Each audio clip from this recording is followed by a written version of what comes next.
José Quintero es un artista gráfico de formación autodidacta que ha publicado sus historietas e ilustraciones en diversos diarios y revistas de circulación nacional como La Jornada, Milenio, El Universal y El Financiero, entre los primeros.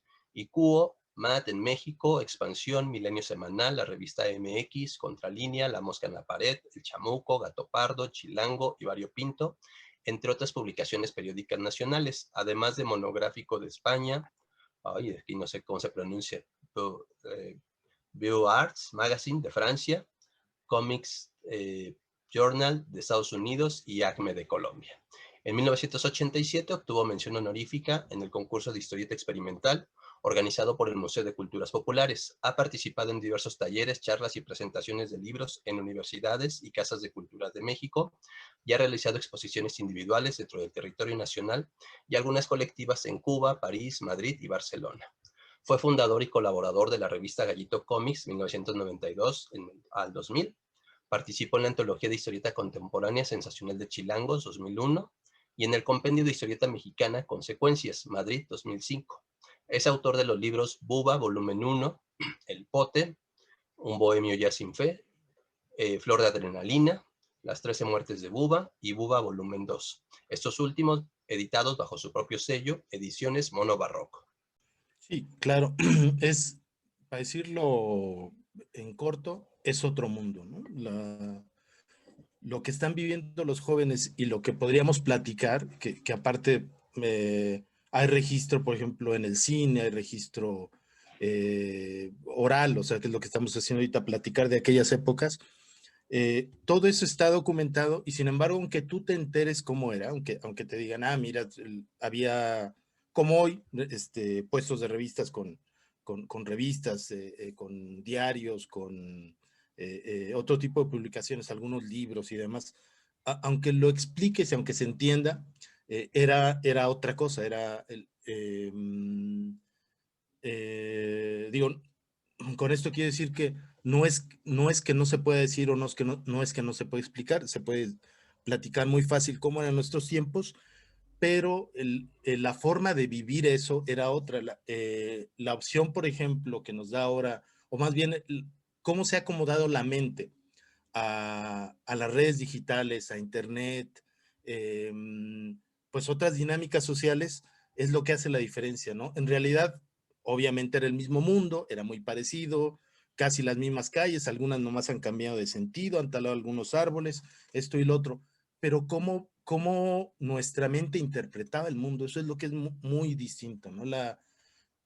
No sé si hay estudios al respecto y no sé si yo esté en lo correcto, pero yo creo que incluso la mente no quiere decir que haya evolucionado, pero sí ha tenido que ajustarse de alguna manera, no solamente en lo cultural, se ha tenido que ajustar a estas dinámicas, ¿no? Lo que estamos haciendo ahorita lo llega uno a ver de manera más o menos natural, sobre todo gente de mi edad, 50 años, tuvimos un lapso como para adaptarnos, pero los jóvenes lo ven de otra manera, ¿no? Para ellos es algo perfectamente natural. Si a nosotros nos lo hubieran platicado, sencillamente no lo íbamos a creer, ¿no? Fue un cambio que se dio de manera muy rápida. El periodo de pasar de una era industrial, postindustrial a una digital, fue un brinco, un paso de la muerte, ¿no? Entonces, pues dices bien, eso es lo que había en ese entonces y sin embargo era un mundo distinto. O sea, cómo se veía el mundo, cómo veíamos nuestra vida, nuestro desarrollo, más ahorita que lees mi semblanza, no tiene ningún caso. O sea, una persona joven le dices, yo publiqué en tal y tal y tal revista, no le dice absolutamente nada, ¿no? Es otro mundo, ¿no? Por eso lo decía así, de manera muy breve, inexacta, pero sí, era otra cosa. Bueno, y en ese entorno, todo lo que acabas de comentar, pues explica un poco qué es lo que se vivía, pero la verdad, y esto aprovecho para hacer una recomendación a tus alumnos, uno no era consciente de todo lo que estaba pasando en términos del desarrollo de la historieta, del contexto social, del contexto histórico, político. Uno no era consciente, no es algo que yo recomiendo. Ser consciente de lo que estamos viviendo es muy importante, saber tener una posición política, saber cómo están más o menos las cosas, ¿no? Yo sé que ahora aburre mucho, ahora y siempre, a un joven el tema de la política siempre como que le causa cierto rechazo. Ese tipo de cosas pasan. Es conveniente estar enterado, así sea de manera muy, muy básica, de no creernos lo que escuchamos en la televisión, ahora en YouTube, hay que investigar un poquito más y tener un criterio y una postura, pero la verdad es que de joven eso no te interesa mucho. Quiero decir, de adolescente, no me interesaba mucho y lo que me interesaba era contar historias. Entonces, quiero decir, sin tener una conciencia, sin tener conocimiento de lo que estaba pasando, de la historieta, del lenguaje en sí, pues yo lo que hacía era aprovecharlo, seguir mis instintos, mis impulsos, eh, eh, las ganas de hacer algo, hacerle caso a esa emoción que seguramente todos reconocemos te, eh, que te dice, haz esto, cabrón, ¿no? O haz esto otro, ¿no? Etcétera. Hacerle caso a esa voz y hacerlo, y después, ya pasado el tiempo, puedes analizar qué pasó, cuál era tu estado emocional entonces, el lenguaje que escogiste, por qué lo hiciste, tal y cual, que es un poco lo que hacemos ahora, pero en momento de joven, incluso de adulto, recomiendo eso, seguir mucho eh, la intuición, el instinto, ese, no el pensamiento racional, que me conviene ahora estudiar algo que tenga que ver con la informática o con el desarrollo de videojuegos, parece que hay lana y tal. No tanto eso, que claro que uno lo contempla todo, pero más bien un llamado como vocacional, ¿no? Vocacional en el sentido de que sientes que es algo que tienes que hacer. Eso es lo que yo hice. Ahora me entiendo, no me veo así a lo lejos y me puedo ver hasta como rata de laboratorio. Ah, mira, como tu familia de tal manera, vivías en tal zona, en la televisión veías esto y aquello, escuchabas tal música, pues es normal que, entonces empiezas a seguirte las huellas y tiene sentido lo que pasó.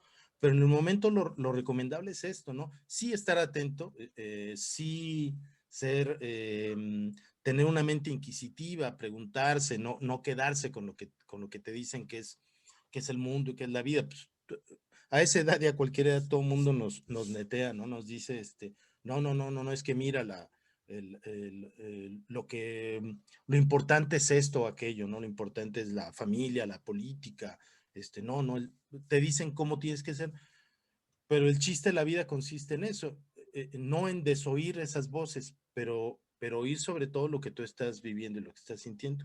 Entonces, la verdad es que yo toda mi juventud la viví como entre neblina, o sea, no tuve claro nada y lo que sí tenía claro era que tenía que hacer que recurrir a la historieta en su momento para explicarme cosas, ¿no? Para dialogar sobre todo.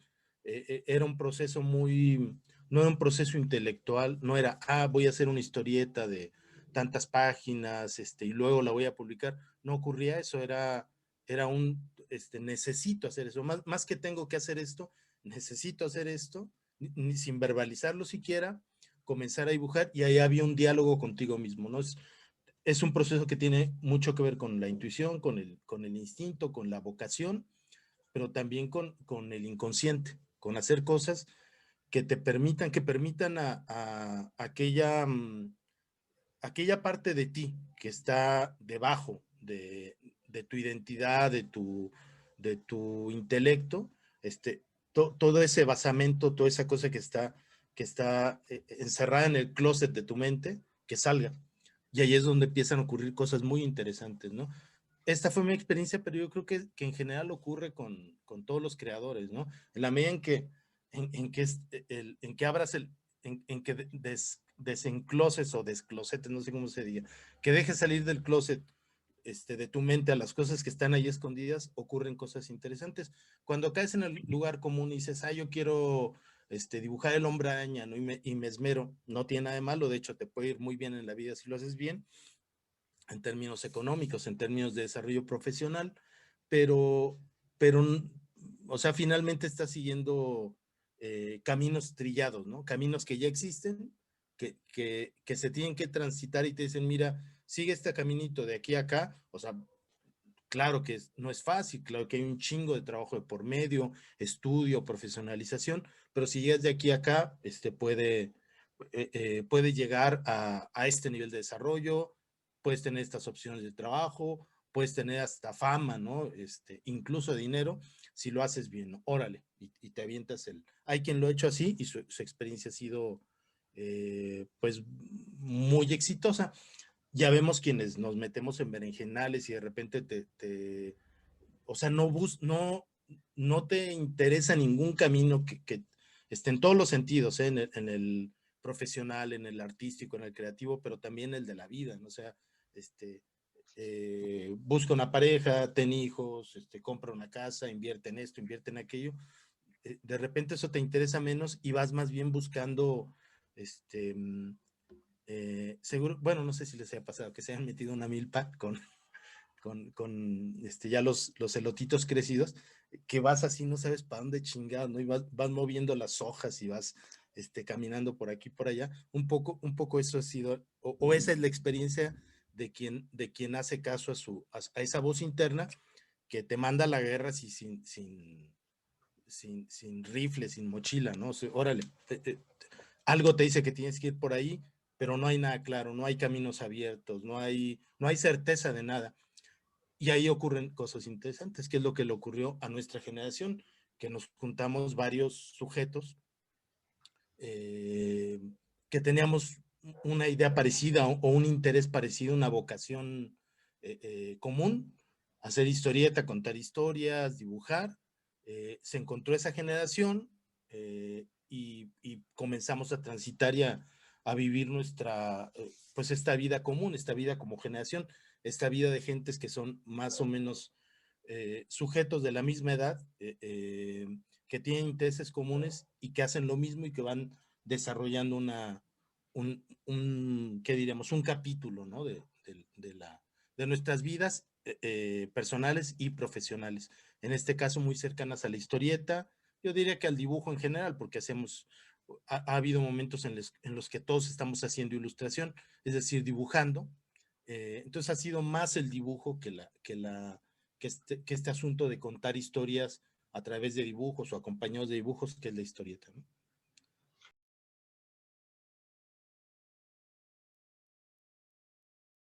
Es evidente, por ejemplo, la figura del editor desapareció, te lo brincas, tú eres tú, en este entorno, como yo supongo, como yo entiendo que un joven ve la historieta y muchísimas cosas más, quiero decir, muchísimos otros lenguajes o medios de expresión, ¿no? Es lo creo, desarrollo aquello que siento, que me nace, que me grita, ¿no? Que lo desarrolle, hago mi webcomic, mi tira, mis personajes, los publico. La computadora, digamos, es un decir, la digitalización, el entorno digital, el ecosistema digital es el medio, y allá van a aparecer lectores, ¿no? Y ya el editor sale sobrando, porque tú pasas directamente a ser el autor, el creador, el editor, el diseñador, el gestor, aquella persona que lleva esa historieta, que la coloca en los puntos en donde los lectores van a ir a leer lo que hiciste. Puede ser el administrador, porque respondes el chat, invitas a tus amigos o contactos. Entonces empieza a ser multifuncional. Anteriormente, pues no hacías eso, tú lo que hacías era concentrarte en una historieta, en papel, sobre papel, la entregabas a un editor, a un director de arte, y ellos se encargaban de todo lo demás. Había una estructura relativamente compleja de personas profesionales que desarrollaban una labor y que hacían que eso que tú dibujabas en tu mesa de trabajo apareciera después distribuida en un montón de puestos de periódico del país incluso, o quizás hasta fuera del país, y había ahí lectores que iban a leer a encontrarse con tu trabajo, ¿no? y pagaban por eso y el dinero venía de vuelta y te tocaba a ti una parte. Pues eso desapareció. Entonces este entorno nos obliga a funcionar de una manera distinta. Hace falta la figura del, del editor, es muy necesaria porque te ayuda a madurar ideas. Tú como autor tienes un planteamiento, ve las cosas de una manera que es este lado, no solo del monitor de tu mesa de trabajo, sino de pues esta interfase que somos, ¿no? Tú estás dentro de tu mente y es necesario ajustarse y poder ver tu trabajo desde fuera de tu mente. Eso ocurre, a eso ayuda mucho el editor, ¿no? Desde aspectos técnicos, diciendo, oye, tu línea es muy delgada y a la hora en que se publica, que se imprime sobre papel, se pierde, entonces tus dibujos se ven todos débiles o se ve ahí una maraña, las rayitas que haces como sombras, el achurado, pues se emplasta, ¿no? Se ve ahí como mugre, tienes que crecer la línea, tu narrativa es apresurada, en fin, un montón de aspectos, digamos, que serían técnicos, hasta aspectos, bueno, que ya son de lectura, ¿no? De sintaxis, de narrativa, de temática, lo que estás planteando es muy confuso, aquí hay errores de esto y aquello, en fin, pues a todo esto te ayuda el editor, que solía ser una persona con mucha experiencia, con mucho ojo, como se dice, que es capaz de reconocer errores, virtudes en un trabajo de manera muy rápida, muy precisa. Estamos hablando de un buen editor, de un editor ideal, eh, y sabe cómo hacer sabía cómo hacer que ese trabajo funcionara mejor en determinado contexto, ¿no? Pues dejó de haber editores, dejó de haber eh,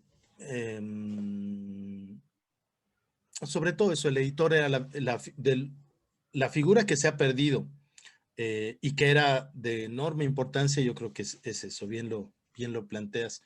Eh, y el lector, pues el lector se construye desde ti mismo. Yo no creo que haya que educar al lector, es decir, no está de más este tipo de dinámicas como la que haces, hacer crítica ayuda muchísimo, comentar una obra, ¿no? Ahora está muy de moda en YouTube comentar películas, ¿no? Entonces alguien que te dice, esta película que está en Netflix o esta serie que está en Netflix trata de esto y de aquello, y te empieza a señalar aspectos que tú no habías visto, ¿no? Se fijan cómo hay un mensaje aquí o se fijan que este actor está actuado terriblemente y se fijan cómo el guión esto y cómo la paleta de color nos habla de esto, ¿no? Nos lleva a este estado emocional. Eso está muy bien, te enriquece tu experiencia y va enseñándole a tu mente a atender aspectos que por una cuestión de bueno, formación no habías atendido, ¿no? Entonces, eso está muy bueno, la crítica, la docencia, eh, ejercicios de análisis de obra, todo eso está muy bien, pero antes de todo eso, al lector tú creas un lector desde el momento en que elaboras una obra que te deja satisfecho a ti mismo, ¿no? Esto lo he dicho muchas veces, el primer lector de tu obra eres tú, o sea, dentro de tu mente alguien está creando una historieta, pero alguien está leyendo simultáneamente una historieta y alguien está juzgando simultáneamente lo que estás haciendo. Ese alguien eh, eh, eh, señala en su momento, esto está mal dibujado, ¿no? Corrígelo. Y tú dices, pues sí, ¿no? Pero es un proceso dialéctico, como de diálogo de lo que estás haciendo y lo que estás leyendo, ¿no? Entonces vas creando esa obra, incluso después ya termina la historieta y la lees y la parte del lector que está en ti, en el autor, dice, no se entiende, ¿no? O quedó muy bien, o hace falta esto o aquello, o este personaje que está en primer plano debió haber estado más, en fin, todo esto, todo ese proceso de lectura, de hechura y de lectura simultánea, tiene que ver con el primer lector, con el cuidado, con el con el respeto que tienes por ese lector que está en ti. Si tú respetas al lector que está en ti, respetas al resto de los lectores. Es un asunto que a veces se descuida mucho, no hacer las cosas de manera simplona, con hueva, con cierto desdén, te habla de cómo ves tú es una postura, es un planteamiento ante el mundo, ¿no? Si eres riguroso, si eres amoroso con lo que haces, si eres,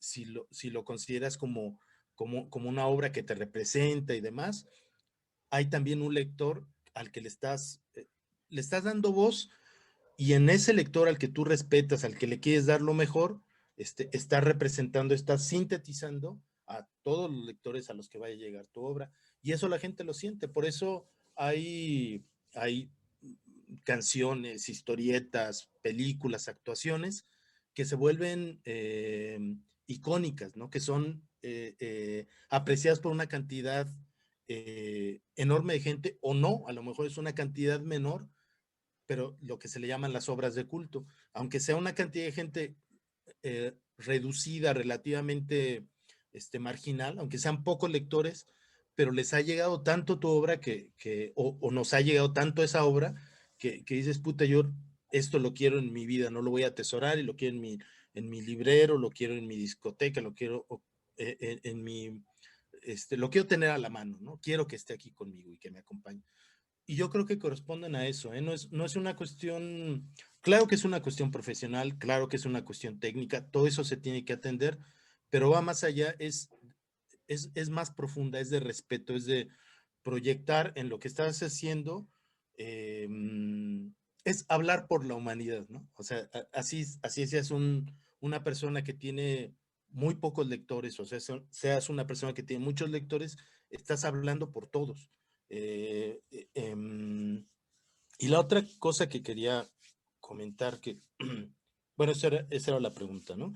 Y el otro asunto, con esto que estamos hablando de si historieta, si no historieta, eh, yo me he alejado de la historieta por varias razones. La primera es que, como diría Peña Nieto, no me llena, ningún chile me embona. Las historietas que leí ya me dan muchísima hueva, ¿no?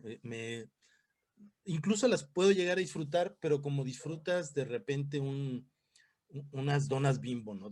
Quiero azúcar, ¿no? Y empieza a comer y llega un momento que, ¿no? Entonces pasaba eso con la historieta.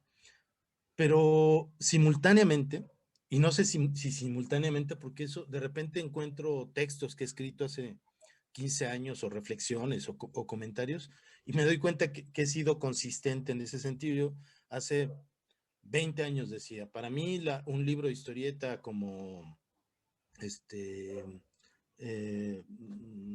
Arsac de Moebius, lo pongo en mi librero y lo pongo junto a Ficcionario de Borges y junto a Pedro Páramo y junto, ¿no? Entonces, a mí no me molesta que la historieta conviva con la literatura, porque para mí en ese momento eran igual de importantes. Y sigo pensando lo mismo.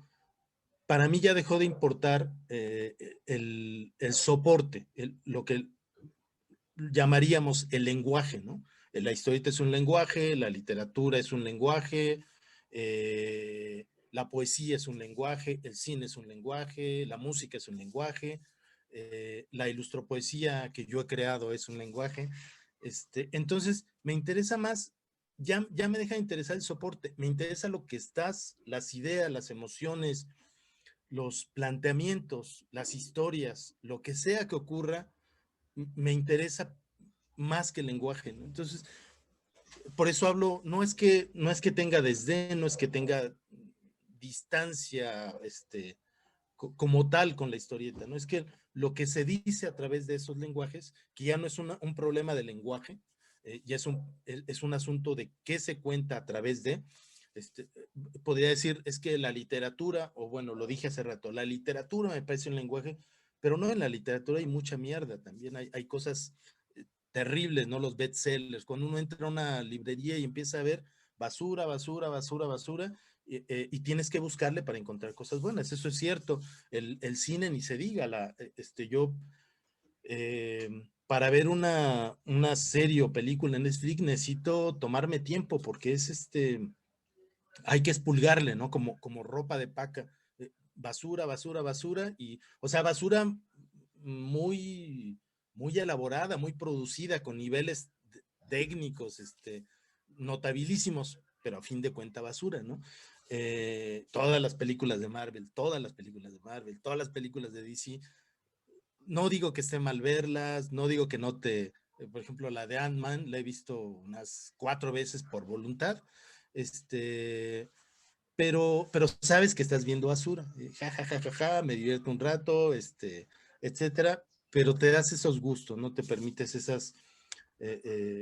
te permite tragar donas Bimbo de vez en cuando, ¿no? Que sabes que es veneno, ¿no? Me pasa eso. Ahora, eso no quiere decir que dé lo mismo, ¿no? Cada lenguaje tiene una serie de características que permiten contar mejor o peor ciertas ideas o historias. Eso lo analiza muy bien Daniel Barbieri. Dice, le llama los lenguajes ambientes. Dice, el lenguaje es más que un lenguaje, un ambiente, alguna atmósfera que te permite llenarla de cierta manera, ¿no? Esa atmósfera, ¿no? Entonces habla de la atmósfera de la historieta, que funciona para ciertas cosas, para otras es mejor otra atmósfera, otro lenguaje. Eso es cierto, el lenguaje de la poesía, por ejemplo, es bien particular. Hay algunas obras de la literatura universal que es imposible llevar al cine, ¿no? Uno, por ejemplo, se ha podido llevar al cine El Señor de los Anillos, impresionante, ¿no? Pero hay obras que por sus características es imposible traducir al lenguaje cinematográfico. Pedro Páramo, ¿no? Porque no es el asunto de llevar de manera correcta. Pedro Páramo es una obra entre poética, mágica, filosófica, que es imposible llevar al cine, ¿no? Entonces, es cierto que cada lenguaje te da, o cada atmósfera te permite estar de cierta manera, pero yo quería aclarar eso, porque pues, que no haya esa confusión de que lo mío es la música y el trash, ¿no? Pues no, habrá algunas cosas en ese lenguaje que funcionan y hay otras no, pero ocurre eso. Y a fin de cuentas, ya cierro la idea y sintetizo, me parece más importante lo que se dice que el lenguaje en el que se dice, ¿no? Ya realmente me da lo mismo. Y a veces, pues esas cosas que ocurren, a veces no hace falta un lenguaje complejo, hace falta que alguien te diga algo, el lenguaje oral, verbalizado, que eso puede ser el mensaje de tu vida, una frase que alguien te dice, un comentario, y ni siquiera hizo falta un soporte, digamos, en términos de si es un CD, si es una plataforma digital, si es un libro, o sea, el soporte fue el aire, ¿no? El éter. Entonces alguien te dijo algo súper cabrón, súper revelador, que cambió tu vida, y ese mensaje es el que importa. Entonces, el soporte deja de ser, no es que pierda sentido, claro que tiene sentido, pero ya no es importante, ¿no? Entonces, en ese sentido, lo que yo he leído de historieta desde hace algunos años para acá no me resulta relevante. Y otro tipo de lenguajes, por ejemplo, descubro que el documental en el cine, algo que me emociona más que una película con enorme producción y con actores y con escenarios acá muy locos, es un buen documental. Puta, me ayuda a explicarme mejor las cosas, ¿no? El documental y en la literatura me gusta mucho en el lenguaje de la palabra escrita, el ensayo. Entonces, y ese tipo de lenguajes son para eso, ¿no? No hay manera de cambiarlos. Entonces, ese tipo de ideas, llamémosle complejas, que te permiten entender mejor el mundo, o sea, cómo está estructurada, el entramado social, político, cultural, etcétera. Eso me parece más emocionante y me llena mucho más que la historieta, que digamos el equivalente en historieta sería lo que hacía Rius, ¿no? Esos pequeños ensayos, sus libros que hablaba sobre el catolicismo y sobre el cristianismo y sobre el marxismo y sobre, qué sé yo, tantos temas que tocó el maestro Rius, eran esos ensayos, ¿no? Que te permitían entender ideas, te permitían asomarte a ideas muy complejas que te ayudaban a entender mejor el mundo, ¿no?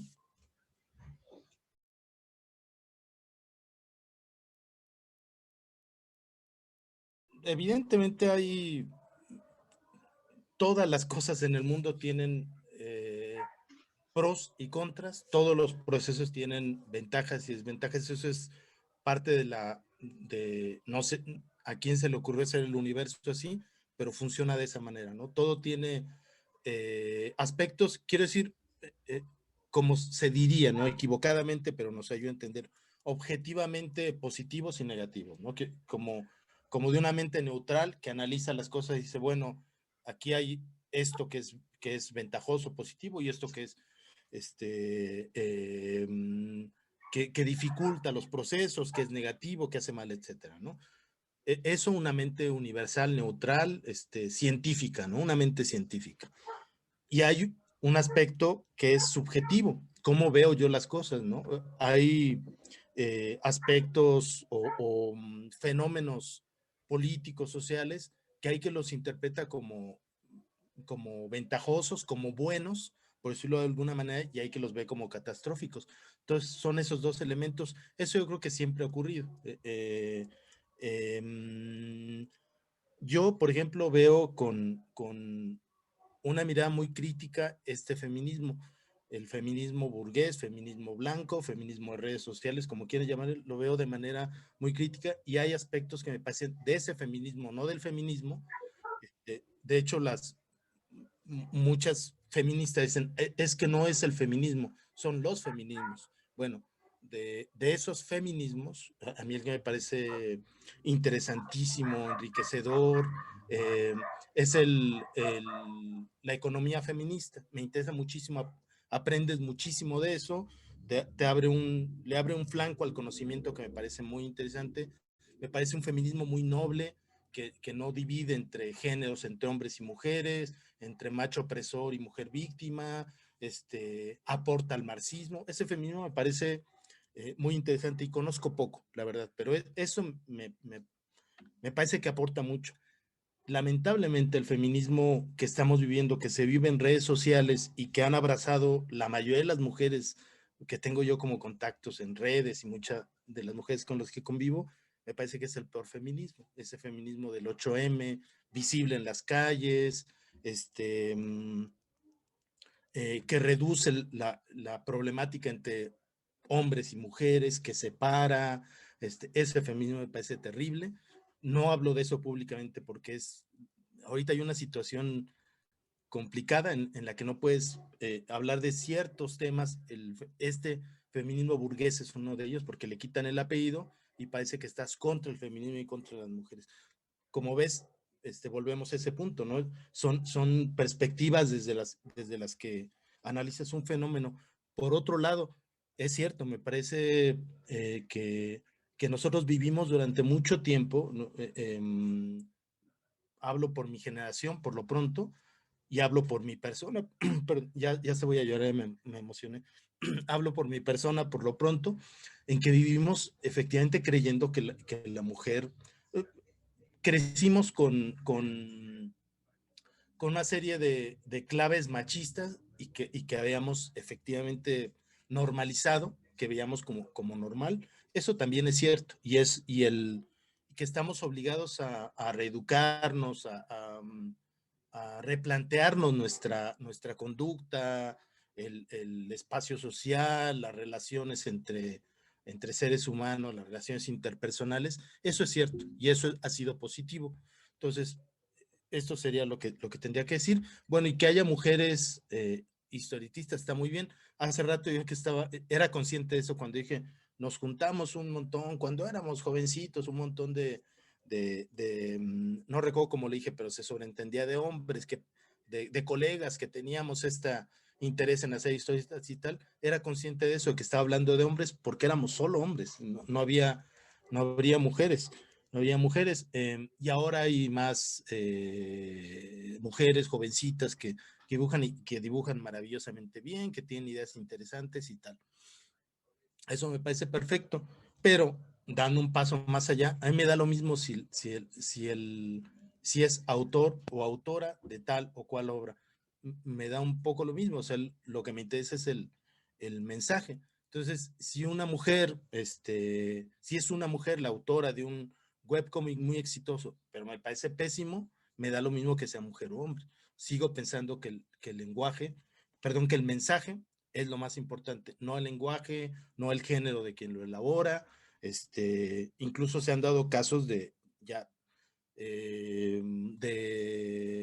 no sé cómo se le llama, identidad de género de hombres que en su momento eran dibujantes masculinos y luego cambian su identidad a ser mujeres femeninas. Se han dado ese tipo de casos y a mí me da igual, lo que me interesa es ver qué está ocurriendo, y ese aspecto yo creo que se ha ignorado mucho, ¿no? O sea, me importa menos si es hombres y mujeres y si es historieta feminista o historieta que todavía conserva lastres machistas. Me interesa ver el desarrollo de la persona, del ser humano o del ser eh, eh, eh, que está detrás de la, de la obra, ¿no? O sea, finalmente si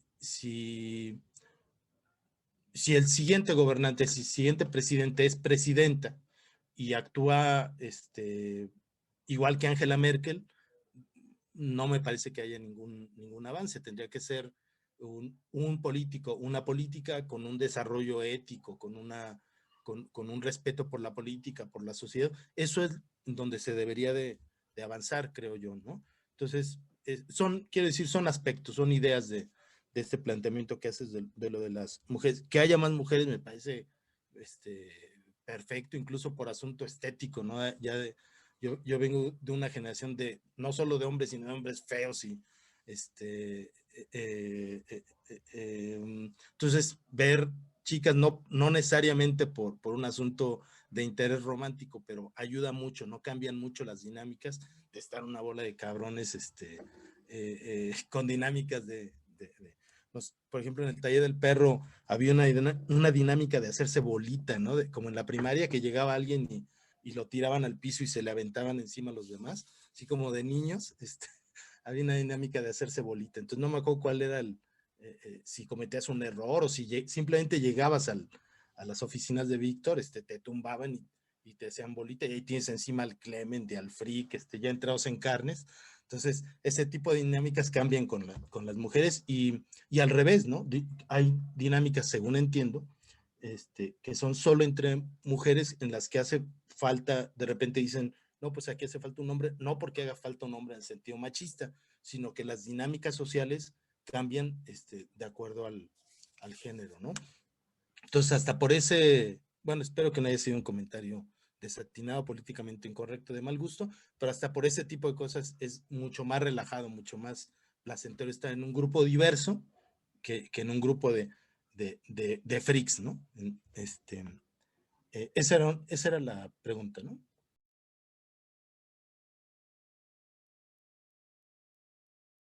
Pues depende mucho de la edad. Yo ahí, por ejemplo, me siento poco capacitado. Gente como Ricardo, como tú mismo, que tienen ahí un acervo más amplio, yo creo que podrían hacerlo mejor. Pero me haces la pregunta a mí, es que yo tengo mis básicos, ¿no? Chrome, y no lo recomendaría a todo mundo. Moebius, por ejemplo, sí. Miñola, por ejemplo, ¿no? En ciertos aspectos es interesante.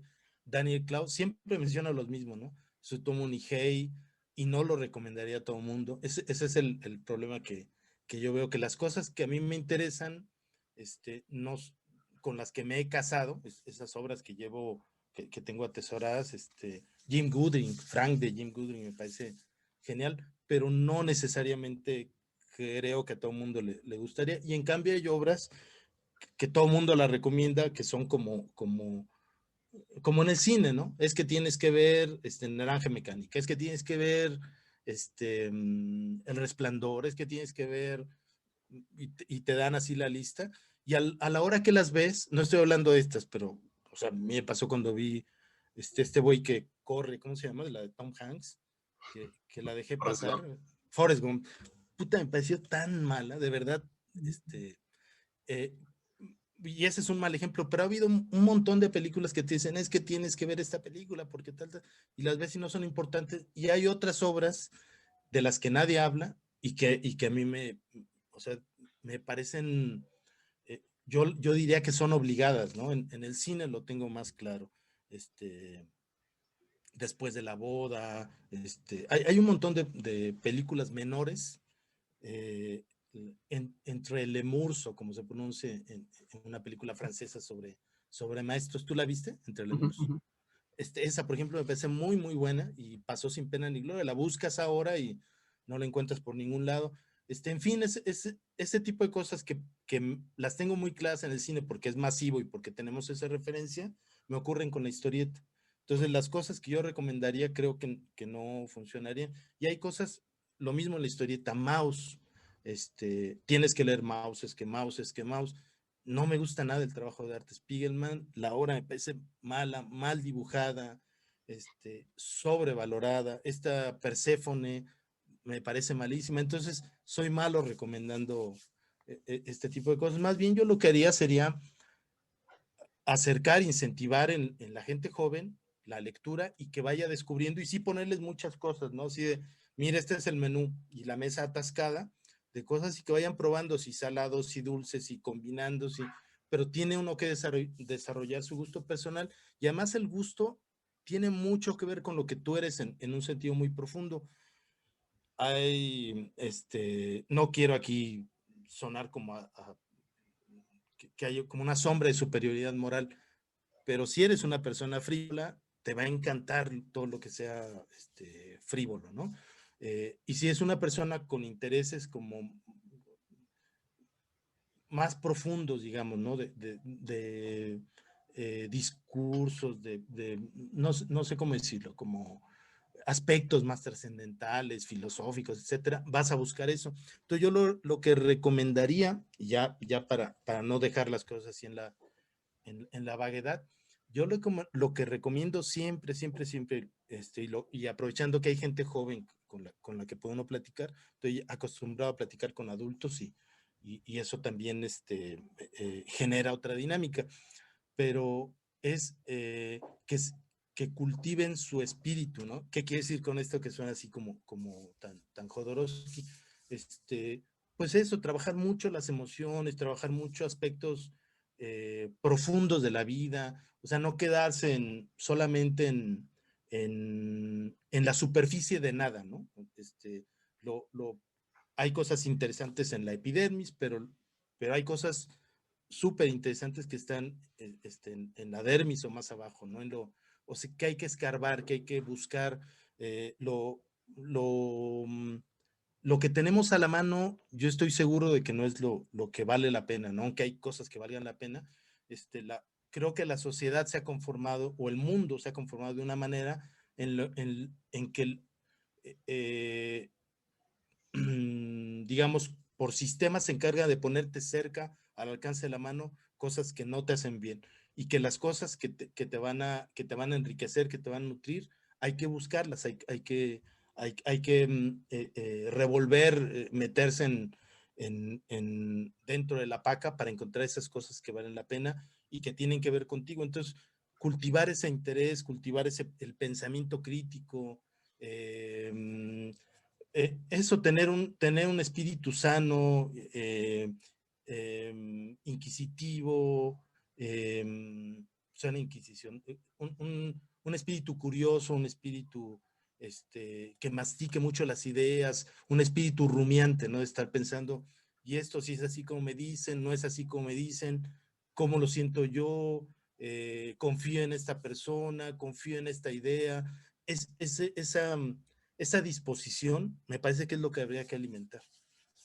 Yo, fíjate, cada vez me siento menos capacitado, por ejemplo, siempre he tenido un problema, creo que soy mal maestro, pero me siento cada vez menos seguro a la hora de enseñar porque no sabría cómo comunicar ideas o algunas cosas muy técnicas, sí, sin problema, pero enseñar a dibujar, por ejemplo, yo no puedo hacerlo, no sé cómo se hace, porque creo que todo es un asunto personal, muy, muy personal, y que tiene que ver con algo muy profundo de tu ser, que el estilo, un tema, un tema de siempre, un tema inmortal, el famoso estilo, ¿no? ¿Cómo se consigue tal estilo? Ah, el estilo el autor que te venga a la mente. Pues el estilo surge de un conocimiento profundo, es algo, es una forma de ver el mundo, es un asunto estético, pero también discursivo, filosófico, visceral, existencial, de ver el mundo. O sea, el estilo, que es lo visible, el estilo cuando hablamos, por ejemplo, de gráfica, refiriéndonos a él en un contexto gráfico, es eso, es cómo ves el mundo, cómo estética, plásticamente representas el mundo. Eh, y vuelvo a lo mismo, ¿no? Yo, cuando surfeas la web y empiezas a ver a ilustradores, dibujantes, ver esta uniformidad estilística te habla de una uniformidad mental, ¿no? De una uniformidad emocional, ideológica, intelectual. A mí eso es lo que me causa, vamos, no es lo que me interesa. Y en cambio, ver estilos originales, no necesariamente que sean buenos, que estén logrados, que sean maduros, pero ver así algunas ideas auténticas que hablen de personalidades que van por su carril, sin querer agradar a los demás, tampoco es agradar, pues, pero que están viviendo su desarrollo de manera comprometida, eso a mí es lo que me, me, me enamora, me ancla a ese tipo de discurso. Entonces yo cultivaría más eso que tratar de explicarles bueno, claro que recomiendas lo que te gusta, pero a sabiendas de que no, de que puede funcionarte solo a ti, de que a lo mejor la persona a la que le recomiendas, pues no está en esa disposición o no está en esa línea, ¿no?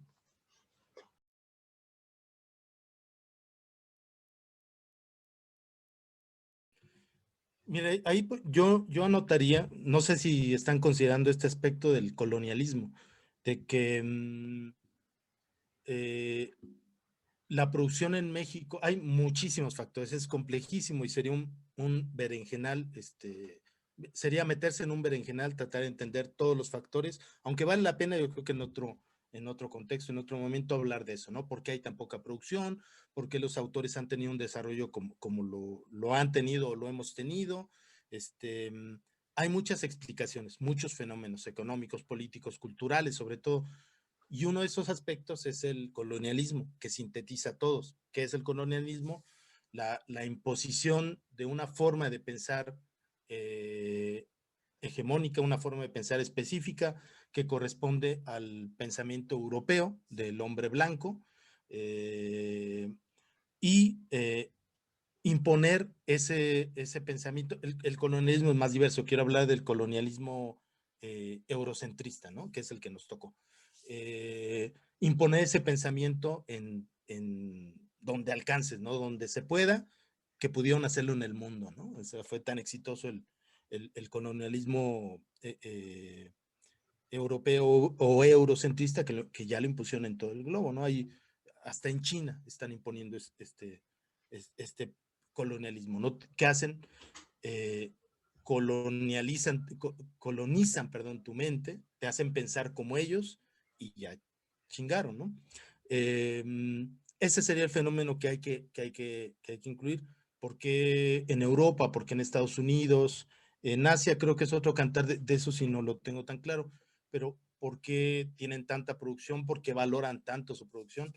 ¿Por qué Hollywood se vuelve un asunto de Estado? Porque ellos necesitan imponer esa serie de ideas en el mundo. Yo creo, por ejemplo, que el feminismo burgués, feminismo blanco, feminismo eurocentrista, es parte de esa agenda. Por eso yo no lo veo, no digo que sea malo, o sea, ya expliqué, ¿no? Un poco hace un momento, pero creo que son cosas con las que uno debe tener cuidado, porque todo este pensamiento de agenda multicultural tiene mucho que ver con el colonialismo del presente, del momento. Entonces hay que analizarlo con calma, ¿no? Con la cabeza fría. Y creo que una de las cosas que explica que por qué en México tengamos una producción subvalorada, tiene que ver con eso, con el...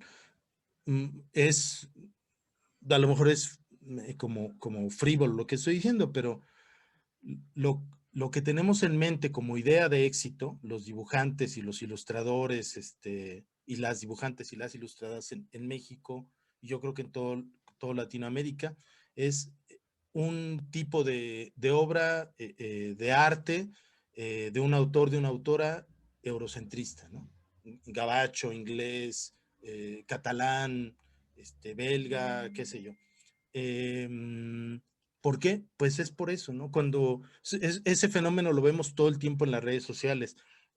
Alguien publica una ilustración, está muy bien, está muy padre, tiene tales y cuales virtudes, ahí te van una cantidad de likes. Publicas esa misma ilustración y dices, me la acaban de publicar en la revista francesa fulana de tal, y los likes se dejan venir, ¿no? O sea, es la misma ilustración que publiqué hace un mes. ¿Por qué ahora les parece genial? Bueno, porque si los franceses le están reconociendo, pues es obvio que chingona. Si solo los mexicanos le estaban apreciando, pues está bien, la verdad es que, pero es la misma ilustración, ¿no? Es esta cosa tan simplona que acabo de decir, tú la extrapolas, la haces crecer, y ese es el fenómeno del colonialismo. Entonces, y es complejo, es un asunto que hay que tratar a la mayor con la mayor atención posible. El problema en México, yo creo que que hemos vivido colonizados todo el tiempo, y parte de que nuestra producción quiera parecer historieta argentina, historieta francesa, historieta comercial o manga, es parte del colonialismo. Hasta que no rompamos con esta, eh, no sé cómo decirlo, con este bloqueo mental o con esta imposición en nuestra mente, no vamos a poder desarrollarnos. Por eso hace un momento comentaba al principio de oír una voz profunda, ¿no? De dejar salir el estilo, porque estamos en esa cárcel estilística, en esa cárcel estética colonial. Queremos dibujar como Miñola, queremos dibujar como Moebius, queremos dibujar, y estoy hablando de los buenos, de los que valen la pena, de los autores que verdaderamente tienen un desarrollo y una propuesta visual discursiva interesante. Pero hablas de los chafas, hablas chafas es un decir, profesionalmente muy desarrollados, muy respetables, pero que están en esta dinámica hollywoodense, ¿no? Del efecto especial, de lo súper, de lo espectacular. A eso me refiero, no quiero denostar el trabajo. Eric Larsen, McFarlane en nuestro momento, ¿no? Pues si estás en esa dinámica, peor todavía, ¿no? Entonces, creo que, fíjate, yo recomendaría esto, una condición esencial para el desarrollo de un artista tiene que ser comenzar con un proceso de descolonización de la mente, una descolonización cultural que te puede llevar a pues a lugares a los que vale la pena ir, porque estamos encerrados en esto. Creo que no hay mucho por dónde. ¿Y quién recomendaría? Por los que digo siempre, Clement. Fíjate, en los que recomiendo, existe este proceso no sé si de descolonización, que yo creo que lo hemos hecho intuitivamente desde siempre, pero en el que no te dejas, no quieres parecer, no intentas ser universal, buscas tus raíces, ¿no? Clement tiene eso estéticamente, su narrativa no me gusta, su discurso no me gusta nada, pero estéticamente se me hace uno de los más poderosos, ¿no? Muy apreciable en ese sentido de que representa la realidad mexicana, y no con base al cliché, ¿no? Que eso es algo que me parece muy barato, ¿no? El cliché de lo que tiene que ser lo mexicano. El tipo desarrolla un universo plástico propio, y es representativo de una visión de México, ¿no? Me gusta Gis, me gusta, tiene también esto, ¿no? Un tipo de gráfica muy orgánica, muy fluida, me gusta. Hay cosas de Ricardo Peláez que son interesantes, aunque él se parece mucho a la estética argentina, a la estética europea, ¿no? De los 80s, pero en fin, este tipo de obras es lo que me parece rescatable y son obras de gente que está en ese proceso de por un lado de descolonización, His no sé, pero por ejemplo Clement, sí es una persona que está tratando de entender qué es México, ¿no? Que es algo muy de nuestra generación que queríamos entender, que era la historieta mexicana, que era vivir el mundo desde México, ¿no? Nunca lo planteamos así, nunca lo verbalizamos, pero yo creo que todos en nuestro interior teníamos ese proceso eh, cultural como parte de un proceso de vida. Y en ese sentido me estoy acordando de un libro que recomendaría a todos, se llama, no, la verdad no me acuerdo cómo se llama, pero es de Jodorowsky, de Alejandro Jodorowsky. Cuando vivió en México en los 70, publicó en el Universal, me parece, o en el Excelsior, y después hizo un recopilatorio en Editorial Novaro. No sé, ¿tú lo has leído, Aaron? ¿Las pánicas? De cómics. Fábulas pánicas, claro. Ese libro está bien bueno porque te abre mucho la mente, la cabeza. Es muy creativo el cabrón, tiene muchas ideas bien interesantes, tiene juegos gráficos muy interesantes, muy complejos, muy lúdicos, y tiene ideas filosóficas, y tiene ideas zen, y tiene ideas espirituales. Ese libro a mí me gustó mucho y me recuerdo que me resultó muy refrescante, ¿no? Ese estaría bueno, porque yo creo que hay de todo, ¿no? Pero hay libros que te abren te detonan la mente. Me pasó con Chrome, ¿no? Lees ese libro y de repente se te abre ahí una ventana que no existía y que si no la abría él, quizás no hubiera aparecido en tu vida, en tu desarrollo, ¿no? Entonces, ese libro está bueno. Ese tipo de lectura yo creo que a la gente, sobre todo cuando eres muy joven, te sirven mucho, ¿no? Te amplían el panorama y te sacan como de esta idea mediática, ¿no? De historieta de superhéroes, manga, cosas de acción. Aparecen estas cosas y son como pequeñas joyas. Entonces, ese estaría bueno para el acervo. Fue historieta que hizo en México, es de un chileno, pero yo debería contar como, bueno, no sé si debería, pero yo la contaría como historieta, este, de alguna manera historieta mexicana, ¿no? Historieta cercana a nuestra cultura. Sí, sí, sí.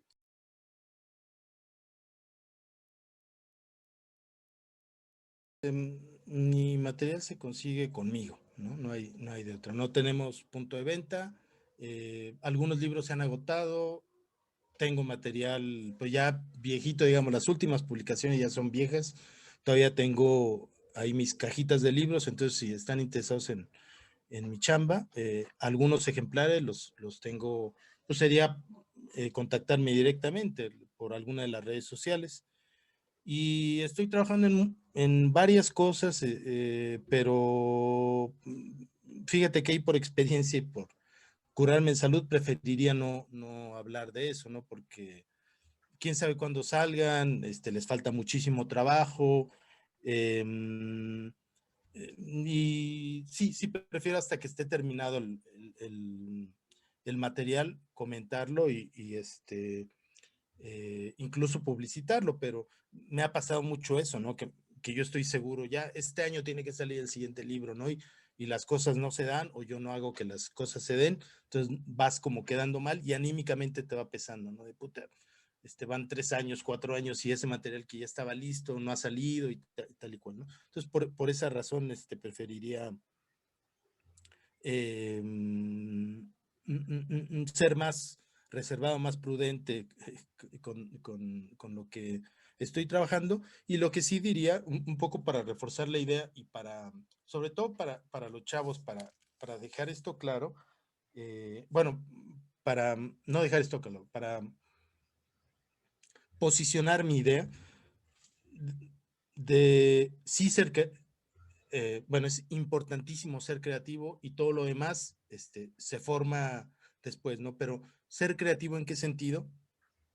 Hay una idea que es muy común de ser creativo como generar cosas, como hacer, como buscar soluciones o encontrar soluciones.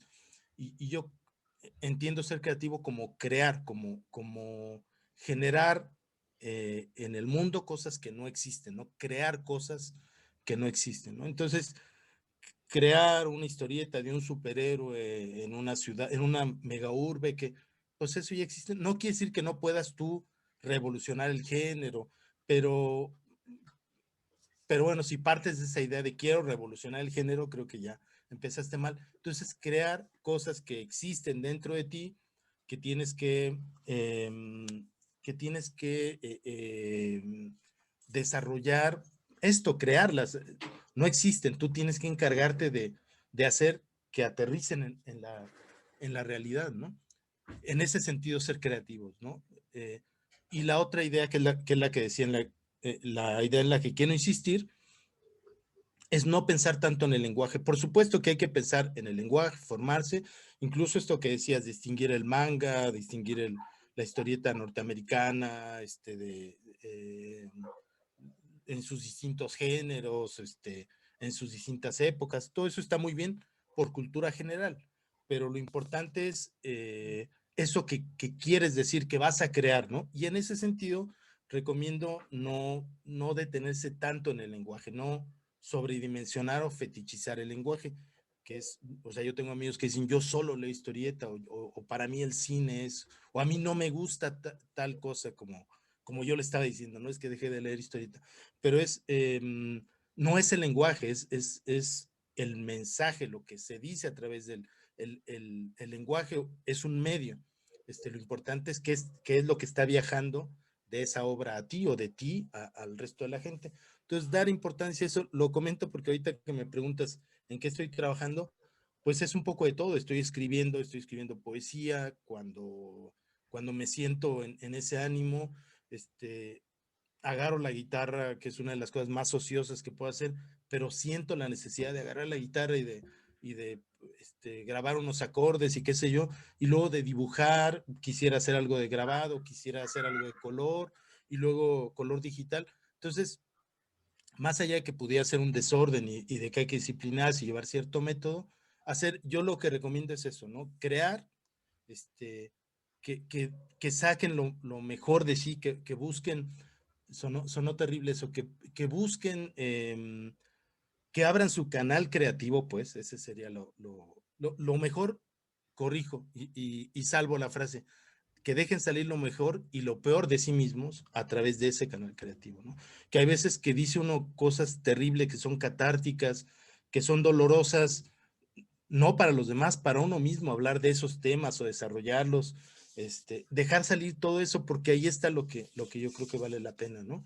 Y, y bueno, sí atender el lenguaje, sí atender los aspectos técnicos, y atender los asuntos de plataforma, cómo lo voy a distribuir, bueno, y esto para qué lo hago, todo ese tipo de cosas, todo importa, pero lo más importante es eso, ¿no? Yo lo que creo que, eh, que vale la pena eh, dejar como testimonio, como testimonio de vida, son ese tipo de cosas. O sea, al final me doy cuenta que una ilustración bien cobrada, pues me ha dejado satisfacción profesional, eh, buena fama, qué sé yo, ¿no? Esa satisfacción que te da el éxito profesional o no el éxito, sino la satisfacción de un trabajo bien hecho, ¿no?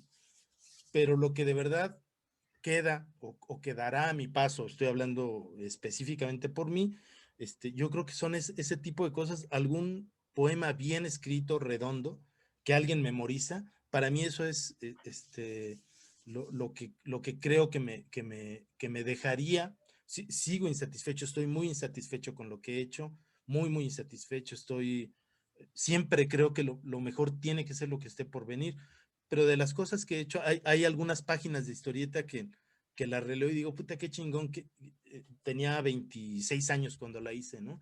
Qué orgulloso me siento de lo que hice en ese momento, ¿no? La veo y la encuentro redonda, bien armada, con un discurso que vale la pena, bien dibujada, ¿no? Ese tipo de cosas, ¿no? Y es una sola página, ¿no? La cantidad de páginas que tiene uno que dibujar para pasar a la historia, si es que uno quiere pasar a la historia, es una piedrita, es un átomo creativo, ¿no? Pero me interesa más eso y yo lo que recomiendo, así de Tío Quintero recomienda a los jóvenes en este momento, sería eso, atender mucho esa parte, ¿no? Cuando lo digo, me gusta decirlo de esa manera, ¿no? Enriquecer, nutrir el espíritu, porque me parece que hablar del espíritu sintetizas eso, tu mente, tu identidad, tu ego, lo que eres tú históricamente, lo que eres tú culturalmente, tu nivel socioeconómico, tu pensamiento político, yo lo reduzco, bueno, para mí queda muy bien sintetizado en esta idea del espíritu. Y si empiezas joven, o sea, si de joven empiezas a leer, bueno, vamos a leer un poco de poesía, un poco de ensayo, este autor del que todos hablan, que tiene tan buena prensa, ¿no? Si empiezas a enriquecer esa parte, a trabajar esa parte de ti, la parte espiritual, creativa, cultural, envejeces bien, ¿no? Creo que cuando llegas a cierta edad, te das cuenta que has nutrido tu mente, tus emociones, de cosas que valen la pena y que detonan posteriormente obras interesantes o lecturas interesantes. A lo mejor no tienes que ser creativo en términos de crear una obra, pero para leer también necesitas ser creativo. O sea, esta idea borgesiana de que el lector es la otra mitad de la obra, yo estoy convencido que es cierta, ¿no? O sea, un lector limitado, torpe, frívolo, le puedes pasar así, le puedes hacer las mejores recomendaciones de cómic o de cine o lo que sea, y le pasa de noche, ¿no? Y lo que le emociona es el escorpión dorado y cosas así, pero un lector trabajado, inteligente, atento, te encuentra maravillas en obras que los demás despreciarían, ¿no? De, oigan, pero ¿por qué dicen que tal obra es menor? No tiene esto y aquello. Una persona rica, emocional, espiritual, culturalmente, sabe dónde encontrar riqueza, ¿no? Entonces, pues, puedes ver, pueden pasar por tu vida obras maestras y chucherías y todo te sirve, ¿no? Todo te enriquece y ese tipo de cosas te digo que las va agradeciendo uno en la vejez, ¿no? Qué chingón que se me ocurrió leer a tal filósofo en tal edad, o se me ocurrió ver tal programa, o conocer a tal músico a tal edad. Sientes como eso como el Joan Manuel Serrat que escuchaste a los 8 años, dejó algo en ti que fue creciendo y que después lo encuentras a los 30, 40 años y de ahí para el real. Y esa cosita que quedó ahí sembrada, fue ramificándose, ¿no? Bueno, no sé si estoy ya choreando demasiado, pero yo recomendaría eso, ¿no? Enriquecerse culturalmente, enriquecer el espíritu y lo demás es ganancia, no es infalible, pero si alimentas eso, lo que hagas, creo que va a valer la pena en principio.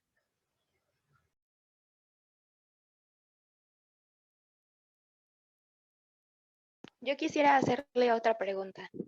¿Qué Y pasó? bueno, ante todo, pues darle las gracias tanto a usted, profesor, como a José Quintero por tomarse este tiempo y abrir este espacio. Y mi pregunta es si tiene usted algún material de poesía. A mí me gusta mucho igual la poesía y el reflexionar acerca pues de mis pensamientos y lo que usted decía, ¿no? Entonces me gusta y me llama la atención ahorita que usted dijo eso de la poesía. No sé si usted tiene algún material que pudiera proporcionarme un correo, algo, para poderlo yo ocupar o leerlo. Ajá. Mira, tengo un libro de poesía ilustrada. Son versos, poemas escritos por mí y dibujados, ilustrados por mí. Se llama Flor de Adrenalina. Y hay un tiraje actualmente que está almacenado. Yo vendí algunos libros, algunos ejemplares, se agotaron, pero la pandemia ha hecho que la institución que lo imprimió, que lo editó, no lo esté distribuyendo. Entonces, el libro existe, pero de momento no hay manera de adquirirlo y no tengo idea de cuándo piensan volverlo a poner en circulación. Ese libro no me acuerdo si lo tengo, si se encuentra disponible para leer en redes. Ahorita te checo, voy a mi página Sí, sí y está. ¿sí está? Ah, ya, pues mira, te voy a poner en la dirección, en el chat, libros, Flor de Adrenalina. Ah, mira, sí lo tengo. Y lo mismo, Anel, si quieres leer el volumen 1 y no ¿No te lo presto? o lo puede leer físicamente o lo puede leer acá en la página.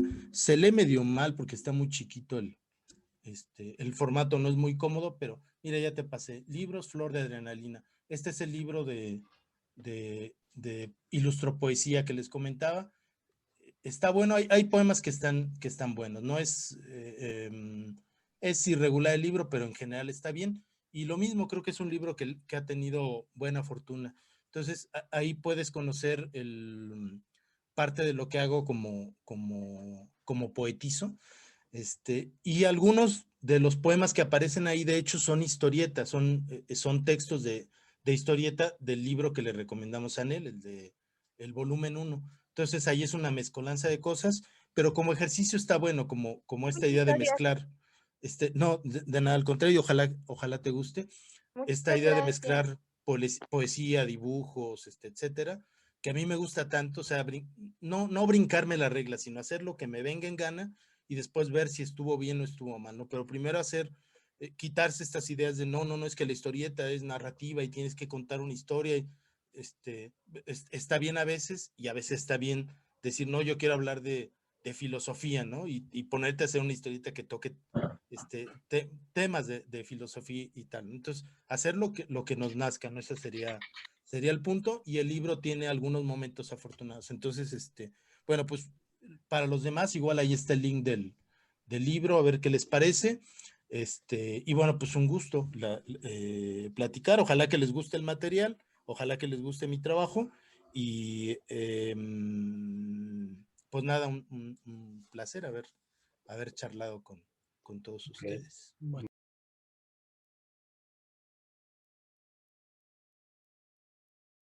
Pues no, más bien despedirme, ¿no? Creo que quedó como redonda en lo que cabe la charla, pues se tocaron los temas que, que tú querías abordar. Pues entonces nada más comentar eso, está bueno el ejercicio. Eh, em, yo estaba seguro, o bueno, vaya uno a saber, pero que estaban aburridísimos y las chicas que dijeron que estuvo bueno, y aquí Juan José Gómez, no, ya Juan se José fue, Gómez, ya sí, se no, fue. Juan José Gómez que ya se fue, pero ya se despidió, mira, que dijo que gracias por la plática. Entonces veo que no estuvo del todo mal, eso está bueno, ¿no? Y quería hacer eso, quería decir cosas o sea, que quería que lo que platicáramos eh, fuera útil para los chavos sobre todo, ¿no? Que, digamos, nosotros ya tenemos nuestras ideas, podemos intercambiar alguna información y tal, pero sí son los chavos no los protagonistas, pero es importante en ellos estimular, ¿no? Sugerirles ideas, comentar cosas que les resulten de utilidad, y sobre todo que los inviten a ellos a hacer las cosas, ¿no? Uno tiene su obra bien que mal, pero ellos tienen que desarrollar esa otra parte, ¿no? Es un proceso, y yo lo tengo ahora cada vez más claro, intergeneracional. ¿Qué quiere decir esto? Que la cultura no la hacen los del chamuco, la cultura no la hacen los dibujantes de mi generación, no la hacen los maestros de la escuela, no la hacemos todos, ¿no? Y es importante ahí irnos, no, la idea no es pasarse la estafeta, pero entender que todos estamos aportando a un, no sé qué diríamos, flujo, a un trabajo colectivo que es la cultura, ¿no? Y en ese sentido es importante comunicarse intergeneracionalmente, las generaciones de quienes nacimos antes, poder comunicar, dar algunas ideas. A veces hay ruptura, ¿no? Las rupturas generacionales también son interesantes no, yo no quiero tener nada que ver con los rucos que me antecedieron, ¿no? Y vamos a rebelarnos todo eso es interesante y todo de alguna manera suma. Pero si el diálogo se da de manera cordial y puedes platicar con la gente más joven y decirles, miren, yo, para mí esto y para mí lo otro, y pienso que tal y cual, y estar atento a lo que hacen, y que ellos enriquezcan todo este trabajo colectivo, está buenísimo, ¿no? Como una obra común, es una obra de arte común, estamos haciendo, y es importante, para mí es muy importante que la gente joven se sienta estimulada, que se sienta invitada y que se sienta con derecho a hacer las cosas, ¿no? De repente hay gente que no, nosotros somos los chingones, ¿no? Ustedes tienen que escucharnos y aprender de nosotros, ¿no? Pongan atención, seriecitos, quietecitos en sus asientos, y no, todos somos protagonistas, ustedes no necesitan pedir permiso no necesitan que alguien, que una autoridad les diga que ya es el momento de que desarrollen, les diga cómo tienen que desarrollar, que les diga, o sea, no necesitan pedirle permiso a nadie, tienen que hacer las cosas que les nazcan, ya con responsabilidad, pues ya ustedes verán de qué manera, ustedes verán, preguntarán, tomarán algún curso, se formarán, etcétera, pero es eso, ¿no? Que se sientan con el derecho de hacer las cosas y de criticar, ¿no? Quitarnos este miedo de decir, puta, a mí no me gusta Dalí, me parece no me gusta Warhol, me parece un cretino, pero si lo digo, el maestro de arte me va, o sea, no decir, sí, responsablemente, pues diciendo, no me gusta por esto y por esto y por esto, pero ya quitarse esa idea, ¿no? De que el arte es sagrado y de que la cultura pertenece a los museos y a los funcionarios, a los maestros de la escuela y a los autores consagrados que los contrataron las grandes editoriales. Y no, la cultura pertenece a todos, no necesitan el permiso de nadie ni la bendición de nadie, y esa sería la última idea con la que quisiera dejarnos. O sea, de verdad, participen, asúmanla como algo suyo porque es suyo, la cultura, que es no crear obras necesariamente, sino leer obras, ser un espectador inteligente, crítico, pero también ser un creador que aporte cosas eh, a la sociedad, a los amigos y a las novias y a los novios, a los maestros, pues todo eso suma, ¿no? Entonces, finalizo con esta idea, y pues que fue un placer, pues siempre es un gusto platicar y soltar ideas de ida y vuelta, ¿no?